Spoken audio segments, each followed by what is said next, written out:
Bom dia, boa tarde, boa noite, caros alunos, tudo bem com vocês? Então, turma, dando continuidade ao assunto, claro que saindo um pouco sobre aquele assunto da argumentação, dos argumentos, hoje nós iremos ter uma ideia sobre o mundo, né? O que é esse mundo, o mundo do qual nós vivemos, o que é esse universo que nós estamos inseridos, o que é realmente o mundo e quem somos diante do mundo, tá? E logo abaixo está a identificação, como você já sabe, nome da escola, professor, disciplina, direção de estudo, cidade, a referência do livro.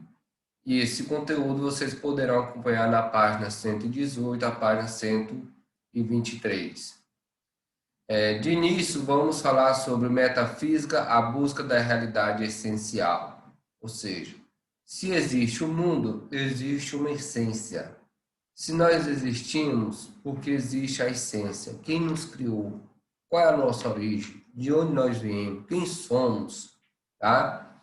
É mais ou menos aquela ideia de a água do rio está descendo, mas de onde veio aquela água? Qual é a nascente daquela água? Qual é a origem daquela água? Tá? Então, basicamente é essa nossa ideia. Quem somos? De onde nós viemos? A explicação poderia estar muito bem na questão religiosa, questão divina.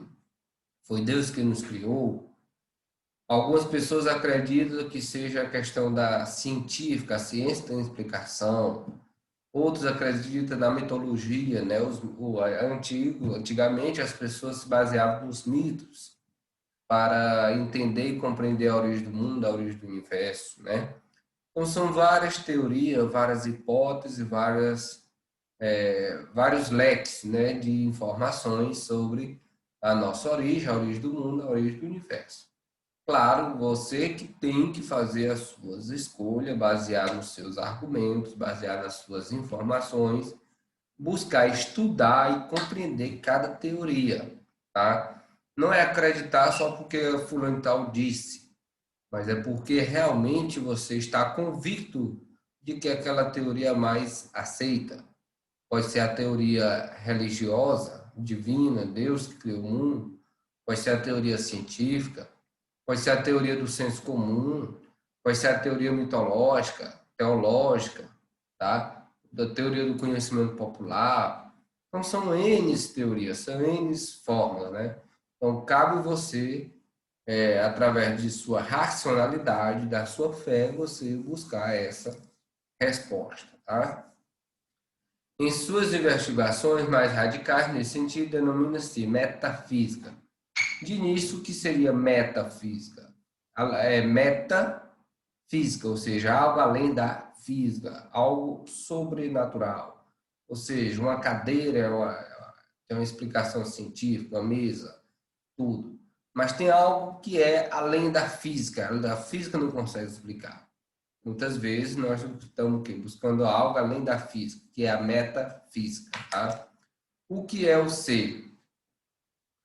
Podemos dizer de maneira simplificada que ser é um termo genérico usado para se referir a qualquer coisa que é.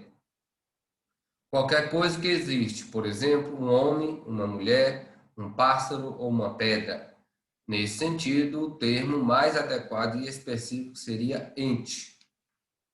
O ser, neste último sentido, ficou conhecido mais tarde no jargão filosófico como coisa em si, expressão adotada pelo filósofo alemão Immanuel Kant no século XVIII. Assim, no primeiro sentido, seria a coisa, no segundo, a coisa em si. Então, basicamente, essa ideia de que muitas teorias acreditam no pensamento de Immanuel Kant, né? Seria a coisa ou a coisa em si. Qual é o problema da realidade? Os primeiros filósofos, referindo-nos aos pensadores gregos da antiguidade, tá? Podemos dizer que é os pré-socráticos, fizeram isso. Eles procuraram descobrir não apenas a origem de cada ser, de tudo que existe, mas também seu propósito, sua finalidade. Alguns se perguntaram sobre a constituição de cada coisa, ou de todas as coisas. e se havia uma relação, uma ordem, uma hierarquia entre tudo que existe. Outros se voltaram para os processos observados na realidade, como o crescimento e envelhecimento vinculado ao passar do tempo, né? Então, basicamente, nós já estudamos esses filósofos pré-socráticos. De certa maneira, quebrando a teoria mitológica, eles começaram a criar suas próprias teorias. Nós já estudamos eles, os filósofos pré-socráticos. Eles tentaram, através da física, da natureza, dar uma explicação para a origem de tudo e para a origem de todos, e, claro, buscando conhecer a si mesmo. O que seria uma substância? Quando observamos as coisas em busca de sua natureza intrínseca, fundamental, essencial, tendemos a pensar naquilo que em filosofia se designa substância. A palavra substância vem do latim substantia, que significa o que está ou permanece sobre por debaixo. Isto é, como suporte, sustentáculo.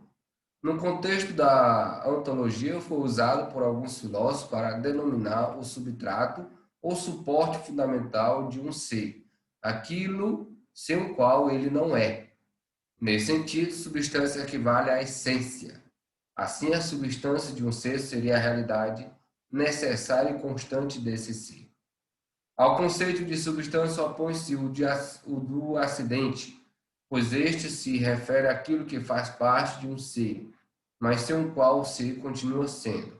Por exemplo, o tamanho grande de um triângulo é um acidente, pois o triângulo não precisa ser grande para ser triângulo. Então, substância é aquilo que nos deu origem, por um exemplo. Como eu dei o exemplo alguns minutos atrás. Um rio, quando o rio deságua, passa na sua cidade, naquele terreno, você quer saber de onde essa água vem, qual a origem desse rio, de onde ela surgiu. A mesma coisa podemos fazer. Quem somos nós? De onde nós viemos? Quem nos deu a vida, né? Será se essa explicação científica, eu nasci da concepção de um homem, com a concepção de uma mulher, deu a vida a um ser? Somente essa explicação te convence? Claro que não. Eu não me convenço que eu acredito que tem algo mais além disso. Podemos acreditar que é na metafísica, na substância, no ser superior a nós, né? Alguém nos criou, alguém nos deu a vida. Devir ou vir a ser. Vir a ser ou devir. São termos sinônimos que se referem ao processo de transformação dos seres e das coisas, ao conjunto de mudanças que se manifesta à medida que o tempo evolui. Da semente à árvore, do ovo à galinha, da criança ao adulto ao idoso, e à morte que tudo segue. Talvez nada permaneça no universo, tudo seja devir, pensaram alguns estudiosos. Se podemos falar em essência da realidade, ela seria a impermanência. Essa intuição originou-se um tipo de reflexão sobre o mundo centrado na relação entre os opostos, isto é, que apresenta uma visão dialética da realidade, né? Então, tudo tem uma origem, tudo tem um fundamento, tudo tem um princípio, né? Devir, ouvir, a ser. O que pode acontecer, o que deixa de acontecer, tá? E com certeza tem a questão da causa e causalidade. Aristóteles distingue 4 tipos de causa: a causa material, causa eficiente, formal e final. Modernamente, no entanto, quando falamos em causa, em geral estamos nos referindo àquilo que dá origem ou induz a algo mais, o que o determina. Esse algo mais é o efeito justamente aquilo que queremos compreender, o que nos remete a uma causa, por exemplo, vidro quebrado, efeito, e bola chutada contra ele, causa. A busca pela causa traz implícita a noção de que todo ser, fenômeno ou acontecimento deve ter sido originado ou determinado por outro ser ou acontecimento que o precede no tempo. Trata-se do chamado princípio de causalidade, porque o qual sustenta que todo fenômeno tem uma causa. Ok? Aqui a teoria da causalidade. Nada acontece, tudo acontece por uma causa, né? Tudo tem uma causalidade. Se eu estou no mundo é porque tem uma causa. Se eu faço isso é porque tem uma causa. Claro que muitas pessoas não acreditam, né? Porque senão meu futuro estava definido. Eu poderia saber o que é que eu posso. O meu futuro já poderia tá definido. Então, muitos filósofos não acreditam que tudo já tem uma causa definida, tá? Às vezes as coisas acontecem por uma fatalidade, uma causalidade. Por exemplo, eu nunca encontrei a pessoa amada. Eu vou viajar para os Estados Unidos, para a Europa e encontro aquela pessoa amada. Será se foi uma causa, uma causalidade, uma circunstância, um problema? Então, alguns filósofos não acreditam nessa ideia. Mas, segundo Aristóteles, nós temos esse tipo de causa: causa material, eficiente, formal e final. Com certeza, nós iremos estudar cada um detalhadamente, tá bom? E por último, tem o que? O fim e finalismo. Qual o meu objetivo aqui? Qual a minha finalidade? Por que eu estou aqui? Qual a minha função aqui, né? No finalismo, o fim tende a adquirir um estudo especial, pois assume o lugar do princípio explicativo para a existência, a organização e as transformações dos seres, como formulou o filósofo cristão Tomás de Aquino. O fim é aquilo que, porque algo é. As doutrinas finalistas também são conhecidas como teológicas, palavras derivadas do substantivo grego telos, que significa fim. Muitas vezes o termo telos é usado em um sentido genérico, em referência ao ponto para o qual se move ou tende a mover-se uma coisa ou realidade. As concepções finalistas ou teológicas são comuns nas religiões e praticamente ignoradas nas ciências. Na filosofia, a discussão sobre os fins ganhou maior relevância, fora da metafísica, em questões ligadas à ética e ao ser humano e sua existência. Ou seja, eu vim para esse mundo com uma finalidade. Qual é a minha finalidade? Qual é o meu objetivo aqui na Terra? Qual é o meu objetivo no universo? Qual é o meu objetivo na minha família?